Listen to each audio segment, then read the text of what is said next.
Okay, my name is Azlan. I'm one of the co-founders of Kelava ice cream. I was born in PJ and grew up mostly in Ampang. Before running this business, I was an accountant, professional accountant, working in that line for about 10 years. So I studied accounting and finance. Then I moved to an accounting firm called Ernst & Young for about 4 years. And I switched to the commercial side with another 2 commercial companies. That's about 6 years in total. I like a lot of outdoors and fitness stuff, like running. I do a bit of triathlon from time to time. I also like cooking, reading books. I participated in the PD International Triathlon about 2 years ago, and the weather was not good, but the organizers decided to carry on. And actually, unfortunately, 2 people died from the swim, drowned. And that was the most intense swim I ever had. It was very dangerous too. And when I came out to find out that 2 even more experienced triathletes actually drowned from the choppy waters, it scared me a lot, I think. Yeah, so that is one of those really extreme experiences. Okay, because I think from my change from working as an accountant in an office to what I do now is I do a lot of physical work, also myself.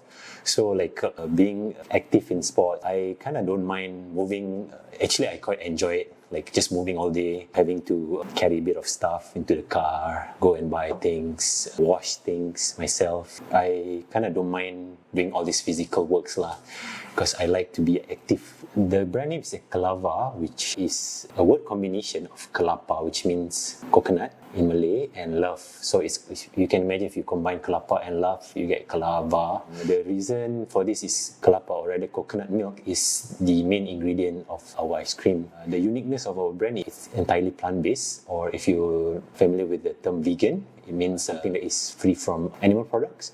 So we don't use typical cream or milk or even eggs in our ice cream. The business has been running 3 years now. This month is our 3rd anniversary. We started off mainly online, but now the focus is on distributing via retailers, which include restaurants and shops. So about 4 years ago, I made the decision to adopt a vegan lifestyle, and my then girlfriend, who's now my wife, also followed suit shortly. But she's an ice cream lover. And then quickly she noticed that there's not many options available locally when it comes to vegan ice cream. I think now there are a few brands out there. But then at the same time, having worked for 10 years as an accountant, I had always wanted to start my own venture, because I believe in working on something that genuinely interests you. It makes you feel fulfilled, like you feel like you're contributing to something that you care. So this ice cream loving thing and I want to pursue something on my own come together as a opportunity to start a passion project. Like I said, I read books. So as I read books, I notice a lot of people out there are vegetarian actually. A lot of big names actually. We can name people like, I don't know, Leonardo da Vinci, or some of the athletes. Vegan or vegetarian. So it got me curious about this subject. So I did some reading about it and I just give it a try. I actually switched to become a vegetarian first overnight, and I instantly felt better in a lot of sense. Like I felt like I slept better, I don't get sick. Actually, I don't get sick until like today. No, I don't get the cough, the fever. So I like how I felt. But then I also educated myself on the animal agriculture and also the environmental impact it has. And I felt like, okay, I can try to help people shift, also contribute to the shift to something that is more sustainable for the planet.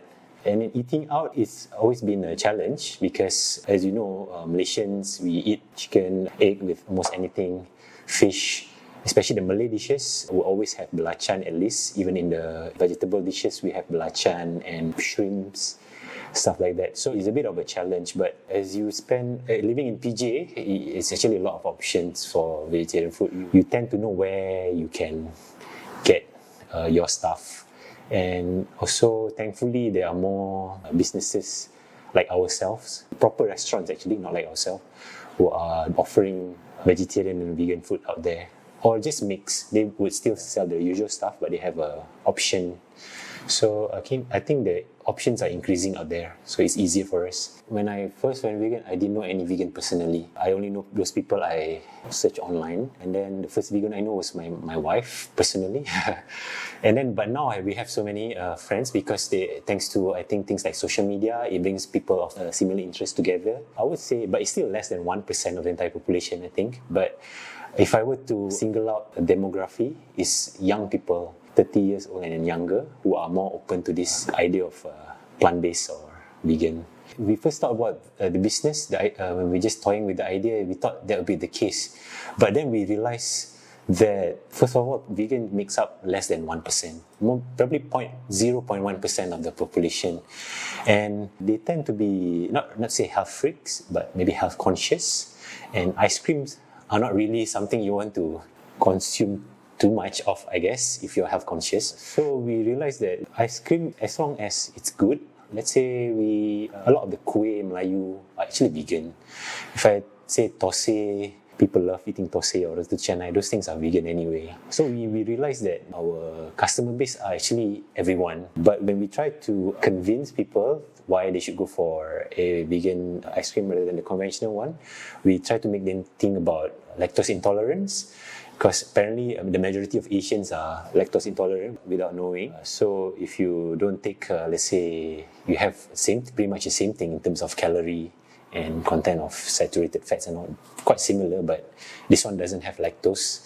So people go like, yeah, they even have family members who cannot deal with dairy at all, but who miss ice cream. So we go to these people, they're far from being vegan, but they say, yeah, I just want to taste an ice cream that is not made of milk because I cannot handle it. My stomach cannot handle it. Like I mentioned, we first started off online because it's the easiest and the cheapest way, because it doesn't take much to set up a Facebook account and Instagram account. People tend to spend a lot of time on their devices nowadays, so there's a good reason to start online. We first started online, and we always keep on the lookout for any events that would be perfect fit for our brand. Let's say there was a vegan festival organized by the Malaysian Vegan Society. So this kind of events, we know that we have to be there. Or we also look out for places like Facebook groups. They have like Malaysian Vegan Facebook group, Vegans in Malaysia Facebook group. So we try to share stuff in there so that we can reach out to the right audience. So far, we haven't spent so much on paid Instagram posts, paid Facebook posts, but we are considering it. So we are quite proud to say that the growth has been organic. We also been featured by some media organizations, so that also helped us lah. I think ice cream is a volume game. Unlike maybe if you sell electricals, maybe the margin is higher, a laptop. But ice cream, you need to reach out to many people. So we think online, though it saves us a lot of cost of like rent and all that of a brick and mortar business, but it's harder to reach to many people. The best way we figured for ice cream to reach a lot of people is by being at a place where people buy food or people dine. These are, like I said, shops, like organic shop or mini markets, and also restaurants and cafes where people are there and they are already ready to spend money on like desserts. Although the margin is lower, but it makes a lot more sense to go for the volume. We can send higher numbers, higher quantities to these places, as opposed to just try to make one transaction with one person and that person will buy one or two. But we still keep our online business running now because it doesn't cost much. The website is there. If there's an order, we will just send out using services like Grab. We started off with 7 everyday flavours. So by everyday flavours means it can be ordered any day of the week. These flavours are inspired by what we like. We have tasted ourselves before we went vegan. For example, chocolate. I'm a chocolate lover, vanilla, cookies and cream. But we have one unique flavour called salted gula melaka, which works well with coconut milk. You imagine cendol is a combination of coconut milk and gula melaka. So that's actually our best seller since we started. So we tend to get ideas from our own likings Also, we visit food blogs and YouTube channels. Now there's so many out there where you can get ideas easily about what flavors people like, how to make it even. And we also get inputs from our relatives and friends. Like my mother-in-law, she loves to cook and make desserts. So she would taste herself and make a lot of suggestions to us, which I would happily take. From time to time, we always try to offer something that is unique, but not always easy, because there's always some companies out there already doing a flavor, for example, like avocado. It's not really new out there. But we tried making this one called Onde Onde, which is the pandan with gula melaka, and we serve it with some coconut shreds, which we later found out Inside Scoop also has. It's unique to us, but it's not new out there. So I think in food, it's harder to create something totally new.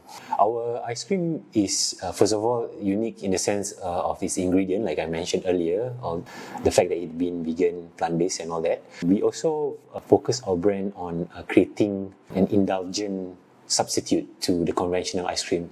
We are not trying to create so much very healthy looking or tasting kind of ice cream. Our signature base is always very creamy in texture. So we like creaminess. I believe that is our unique selling point. Like, I knew nothing about ice cream making when I was working as an accountant, but I did a lot of research. There's this small branch in food science, I think it's called ice cream science, ice cream chemistry, where you try to understand what makes ice cream creamy. Why can't you just freeze a sweet liquid and turn it into ice cream? There's a reason. So you need things like saturated fats. You need the ice cream machine, which churns or stir the ice cream while rapidly freezes it. I educated myself with a little bit of science part of it, not too much, just on the surface. And then when I put it into practice, I know if it turns out, like for example, the first few batches were actually just blocks of ice, you can't even really scoop it. You understand that, okay, the goal here is to minimize the size of ice. So even though after that we managed to get closer to what we wanted, but there's still some ice in there. When you taste it, there's some, when you eat ABC, there's a lot of ice in it, right? So imagine an ice cream equivalent of that, there's ice. So we want to get almost no feeling of ice in your mouth. So we work towards that. And then in terms of taste, my wife, self-proclaimed ice cream expert, so I trust her because I'm not really a dessert crazy guy, so I let her say whether something is good or not. And of course, we trust our family and friends. We just circulated the samples among our friends, and they said, yeah, this is good. You can definitely charge people for this, which is what you need to start a business, a viable product, something that people would pay for. Yeah, so when we are convinced that, yeah, this is something definitely people would fork out money for, then we say, okay, let's bring it to market. There's the accounting approach, which is like a cost plus approach of doing things. It's not very hard actually. If you know how much it costs to make it, and then you know a certain margin that you need to make, then you know that a range of selling price that you need to make. Another way of pricing is by benchmarking with other competitors who are selling similar products. Again, our product is quite unique, that is homemade, artisanal and vegan, whereas out there are product, let's say Ben & Jerry's also offers vegan range, but we know they all come out of like a massive factory. They can produce, I don't know, a few hundreds ice cream in a day easily. So when we cannot price our ice cream too high, because people would say, why should I pay more for your ice cream than, let's say, Ben & Jerry's? We use all these other brands, established brands, as comparison point. And we know that, okay, we try not to always be greedy. Again, it's a volume game. So I think pricing, to me, is more of a gut feeling choice. That you have that cost, that you know that you need to sell above certain price. And then you know that you have the ceiling side, where you have all the competitors selling at a certain price. So you use your gut feeling. You know how indispensable your brand is, how irresistible it is. So if you think you have a very strong demanding power, you can price it higher. So you know your brand, there's no one right formula to it. To summarize it, make it simple, most of the things I just self-teach, just like learn by common sense or by paying attention. But if I were to break it down, I would say having knowledge in accounting and finance helps a lot, because business in the end, it comes to cost profit. You can think of activities in terms of cost. You can buy, say, ingredients. How much is this cost? How much does it last? If it goes expired, how much do you lose? Being well versed in costing helps a lot. But I also learn a lot from my wife. She's been working for about 8 years in the marketing and PR side. So she knows more about how to use the right words in your social media posts, for example, how to approach your customers, how to, let's say, apologize for any mistakes, any hiccups. So I get a lot of insights from the PR side from her. Apart from that, I also read light business books from time to time, things that do not get too technical, because I'm not a fan of business books that tell you this is how you become a millionaire. I don't get convinced by these books. So I try to learn from books that talk about big picture. Let's say why you need to start a team as quickly as possible. This is something I learned recently, because that's what drives most startup. When you have a small team and they are all committed into driving the business, then they all can do a lot of tasks. So I would say my own knowledge of accounting, my wife's input, and also reading books. I would say persistence lah. You need to be willing to persist over the long time. I think most people who do business and do not do business, one of the common misconceptions or ideas out there is, if you're an entrepreneur, you are supposed to be the next Tony Fernandez instantly. Or people say, why isn't your brand the next Grab already? But the truth is, most entrepreneurs and business out there struggle for a long time. And the reason they make it is usually because they persist. Yeah, so that is one. Second thing, I would say, follow the evidence, or rather, what works. I would say it's more like a scientific method lah. I'm not saying trying to be really sciencey about it, but if you have data or you put one method and it's proven to work, then by right you're supposed to be rational and follow that, as opposed to stick to some preconceived idea blindly, some conventional things that, let's say, some older businessmen, successful ones, who tell you should do like that. If the evidence say that this works, you should follow the evidence. That's how I do it. Thirdly, you gotta love the process. If you do things and just think about how much money I'm gonna make out of this, I hate having to do this, I'm only doing this because I'm gonna get some reward out of it, it's not gonna be good for long term. You gotta feel like, I like doing this, I like spending my life doing this, and as a reward, you can get some financial remuneration out of it, like profits. Like I already shared one, people tend to think that you're an entrepreneur, you're supposed to be like a high roller, millionaire, or that kind of living a very good lifestyle, going to Bali for a month.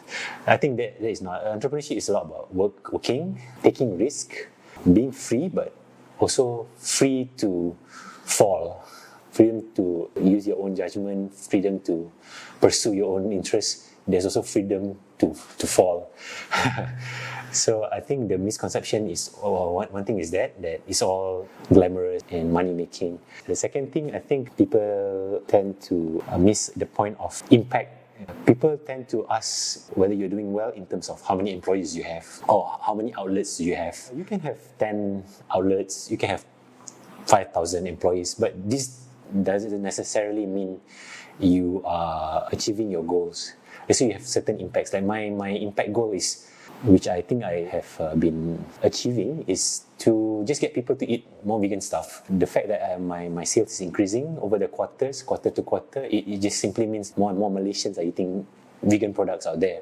So impact is there. The best thing to me is the opportunity to pursue something that genuinely interests you, something that lights you up, if I may, inside, while it simultaneously pays your bills.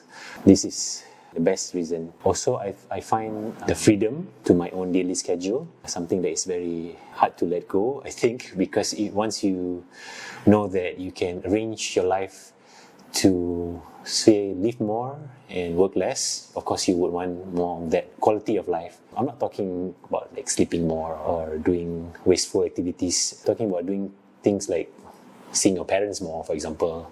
So you have more flexible schedule in your life. At the same time, you can pursue something that makes you grow continuously you can say that this is something that I want to be better at. I think personal life, apart from having more time to do my own things, I find it a struggle, not say a struggle, struggle, a challenge. There's no like fixed amount of income we think at the end of the month. There's a bit of financial discomfort, I would say, in that sense, which you have to manage. So I'm more careful in my personal spendings, you say, like if I have extra, let's say, funds, I would rather put it back into the business rather than buying, let's say, coffee that I can make myself. So I'm more careful in spending, I would say. Like I already mentioned, the financial discomfort a little bit because you need to sort of like float yourself rather than someone already tell you, don't worry, you have a salary at the end of the day. At the end of the month, sorry. Other things I didn't enjoy about this, access to finance, I would say, because you have a lot of ideas, but it's not always easy to get the funds to execute it. I'm not sure whether I've told you guys, this business has been running entirely on my own savings. Because we always have good ideas. We say like, okay, we should do this, we should do that. We should get people who just manage our social media, but then who's going to pay her or his salary? Again, when we talk about veganism, people always talk about three reasons, three areas. One is health, another is environmental considerations, third is animal welfare. By making like products such as ours available to the market, we believe we are contributing to a shift. If we talk about the environment, plant milk, which is the main ingredient of our ice cream, it takes less resources to produce. And in terms of health, also studies have shown that you can reduce the risk of having diabetes or heart attack. Heart attack is the number one killer in the US. I know this because only of Instagram and all that. I don't know about whether it's the number one killer in Malaysia. The absence of cholesterol, for example, bad cholesterol in plant-based eating is something that people can think about. We think besides trying to make a business profitable, there's also this social change behind it that also motivates us. Every now and then we try to highlight the environmental side in our social media posts because I think that is the part that people will argue less because the subject of veganism can be a bit controversial. You don't have to look outside, it's just within the family we can understand that the subject is a bit sensitive. So what we push to our followers on social media is more on the environmental side of it because it's quite black and white, I would say. Health-wise, we have so-called ambassadors out there, KOLs, influencers, but these people are not influencers. They're just people who talk about our brands happily. We had this side project called the KLV. Okay, I'm wearing this t-shirt. I just had this idea, if I print a t-shirt, KLV somehow sounds similar to my brand name and also means Kuala Lumpur Vegans. So we distribute this t-shirt to healthy looking vegans out there and make them talk about this t-shirt and our ice cream. It's an indirect approach to the health aspect of our brand or rather veganism. So we try to make people see, hey, vegans are not like skinny, protein deficient people who spend their life eating like lettuce. So we just show to the people that there are cool people out there living their life eating our ice cream or vegan stuff. I can't pinpoint a specific event, but rather on an overall. So for me to even create something, a brand, myself, from scratch, and have more and more people consuming it, buying it, is the proudest achievement so far. It might not be a lot. People can argue that, if you stayed in your professional job, you'd probably be earning a lot more now with all the bonuses and all that. But I'm very proud that I built something from scratch and people are buying it. So sometimes it still hits me that you can actually create something out there if you put the thoughts and the effort into it. So actually our first sale was made even before we launched the business. We went to this vegan restaurant called Salah, which is quite popular within the vegan community. It's in Desa Sri Hartamas. So we went to eat there. They were new at that time and we saw a small ice cream maker sitting there, maybe for decorative purpose. So the owner came to speak to us and then we asked, are you guys making ice cream, vegan ice cream? Then he said, we tried but we considered it not a success. Then I said, I'm actually been thinking of coincidentally starting a vegan ice cream business. And he went, why don't you sell it to me? The moment you have it ready, I'll buy it from you. Then I go like, okay. So I haven't even had any viable SKU yet. I just had an idea, but the thing about, I think, small businesses like ours, we want to support each other. So Salah has been one of our main customers since then. So after I made that first sales, I felt like, see, there's someone who is willing to pay for this thing. And the moment they order for the second time, it reaffirms that, okay, yeah, you definitely has a viable product out there.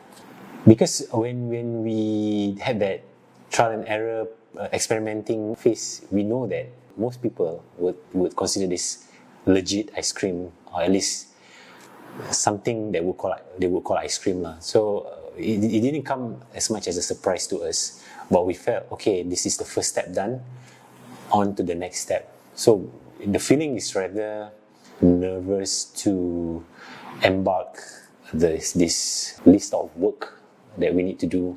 For the vegan, I call like sub-market, right? I think the biggest challenge is demand side, because there's still room for more awareness. There's still room for more demand in it. This kind of product are still in its early stage out there. But the reason we invest in it, because we believe there's future.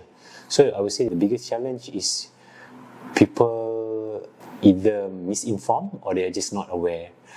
For example, if you bring the word vegan, people will still think like, are you gonna make me eat carrot and broccoli? Of course, I love eating all those things, but you can eat pretty tasty food, I would say, just from plant-based. So the awareness of what it is, how exciting it can be, how creative it can get, is not out there yet. So that affects the demand side of businesses such as ours, because people do not know. We take it as an ongoing challenge to improve our product, because although we think our product is good enough to be viable out there, there's still room for improvement, judging from the feedback that we receive, that we need to continue doing R&D. So one challenge is to make it better. The product has to be better in terms of the texture mainly, and the taste. For this, we need to do a little bit more experimentation, which comes with the need for time and all that. Secondly, another biggest challenge for us is funding, because I've been sticking to my own savings. So the next crucial step for us is to gain access to some funds so that we can scale more easily, investing into working capital or stuff like freezers, fixed assets. So with all this needs initial capital for it to work. Yes, definitely, because as mentioned, we have been focusing on retailers, means shops and restaurants out there. And as people visit our retailers less, our sales also had dropped. But in April specifically, we responded by trying to boost our online sales, which worked very well. Somehow people have ordered a lot for ice cream to be delivered to their doorsteps during April. But came May, all these things sort of almost stopped and went back to normal levels again. But at the same time, with all the restriction, all the social distancing requirements out there, people also do not come to all these restaurants and shop as normal as they used to. So I would say we are still in the recovery stage, even in August right now. But we see sales coming back to normal levels, but rather gradually. June a little bit more, July higher, and I expect this month should be even higher. I think if I were to choose one side, then I think I'm a risk taker. I mean, besides going vegan overnight and deciding to start my own business, all that, I also do sort of risky stuff like triathlons and climb mountains and all that. But in business sense, I try not to stick to conventional stuff. If there is something that is new and has good reason to work, and even better if it has been proven to work, then I will go with it. In a sense, I'm not taking so much risk if I stick to what has been working. So if you just take risk without thinking, considering it through, it's not a good thing. I think it's just suicide, I guess. So you take risk, but you need to really consider they say it's calculated risk. Yeah, so you know what are your risks. You're going for the higher reward, but if something doesn't go your way, you need to know what is your backup plan, how you should respond, and how you should recover emotionally also.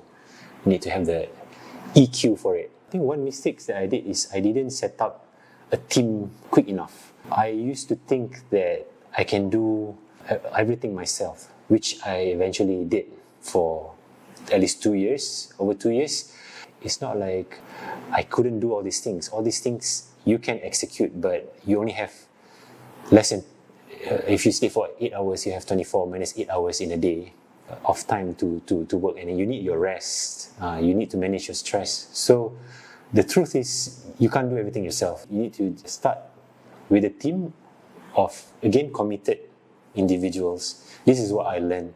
So how you get the individuals committed is either they also they share your ideals, the incentive that you share about let's say in my business, either these people are also excited about vegan eating, or they also feel that you are taking care of them, for example.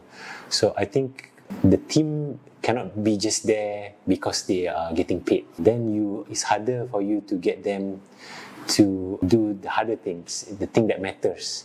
When it's different when you have someone that have the soul in the game, as opposed to someone who's there just to execute and get the pay. Yeah. So my mistake is I didn't notice this soon enough. Otherwise, I think the business would have turned out very different if I get a lot of help from others. Yeah, I learned about payment terms, which is very important. I think you need to set the agreement straight and manage your risk right from the start. If you are a small business, you tend to make way for your business partner simply because you want them to do business with you. Let's say you have more favorable terms to them, and this will end up harming your business. So I think you need to be really strict with payment terms, because if you don't get paid timely, then it will affect your working capital. You will find yourself looking for more fund that is supposed to be rolling in the business already. Then you find yourself needing to get something from the outside. So right from the beginning, if you have business customers that you give credit, you need to establish very clear, first week of the month you need to pay me. If not, then we don't have a deal. That kind of stuff. First, to answer your question, I didn't have the ambition to be an entrepreneur, because back then we were told to be lawyers, doctors, engineers.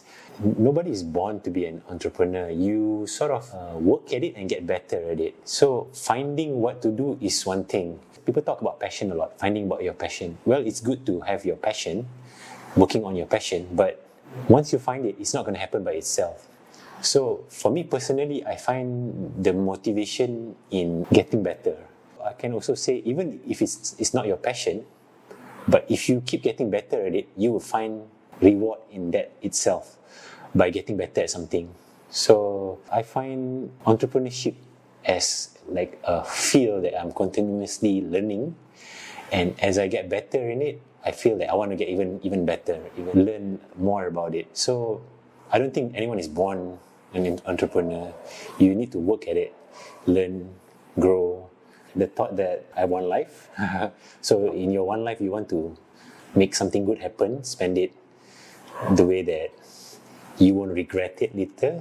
Yeah, so that keeps me going, because you don't want to be old and thinking back and looking back and like, oh, I should have worked harder. And also I think I want to raise a family one day comfortably, give a good life to my children. So this thought also keeps me going. Okay, this vision keep on changing from time to time, because when we first started, we just dream of selling ice cream to some people over our website. But now we know we can sell from retailers. Our next move will be to target those bigger supermarkets maybe, and then be one of the recognized brands for vegan ice cream nationwide. So that means we want to cross state borders in the next 5 years, be in even Sabah if we can, be in Sarawak, be in Terengganu.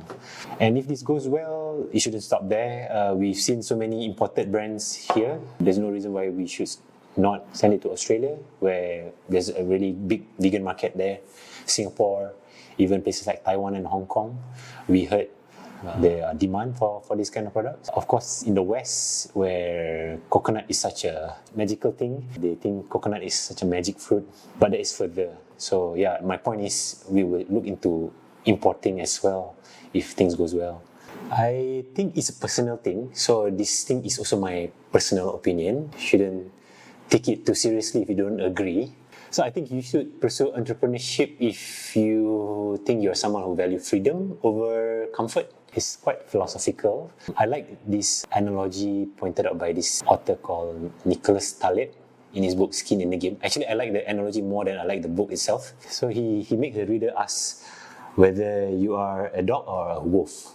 So technically a dog is actually domesticated wolf, if I may say. They're actually the same species. But if you look at the dog enjoys luxuries, well-fed, taken care of, but he has a master, he lives in a house. But on the other hand, the wolf spends its life getting hungry or feeling cold, but the wolf is free. The wolf is out there in the jungle, climbing the mountains and whatnot. And if the wolf works hard enough, the wolf can find enough for it to sustain. So for me, I'm not saying that you should pick side. This is just an analogy. I think if you like the idea of being free to exercise your own thinking, if you like the idea of freedom of being creative, put your idea into the world over something that is comfortable, this is subject to the person. If you think you are someone who value these things more than comfort, then you should really try out entrepreneurship and have a lot of fun. I'm sharing from my own experience and also what I gained from talking to other entrepreneurs is you should, put simply, just start and not think too much. What I'm saying is you shouldn't go really reckless or careless about it, but as long as you have a viable product, means you have a product that people are willing to pay money for it. And second thing, you have identified an avenue where you want to sell this. So you have a product that you can sell and you know where you want to sell this. It can be online, it can be through agent, it can be at a shop. But once you have these two things, technically you can do business transactions. The moment you start, you with these two already in place, you will just go sort of like you know what's needed to be done. I would say a lot of businesses, most businesses like myself, are not so lucky. We don't have access to so much funds. We have competition, we have all that. But the moment you have all this, the viable product, and you have a place to sell, you can work on it and be persistent. Keep on working on it. Try to reach to more, for example. So you think along these lines of spreading your viable products through the identified avenue.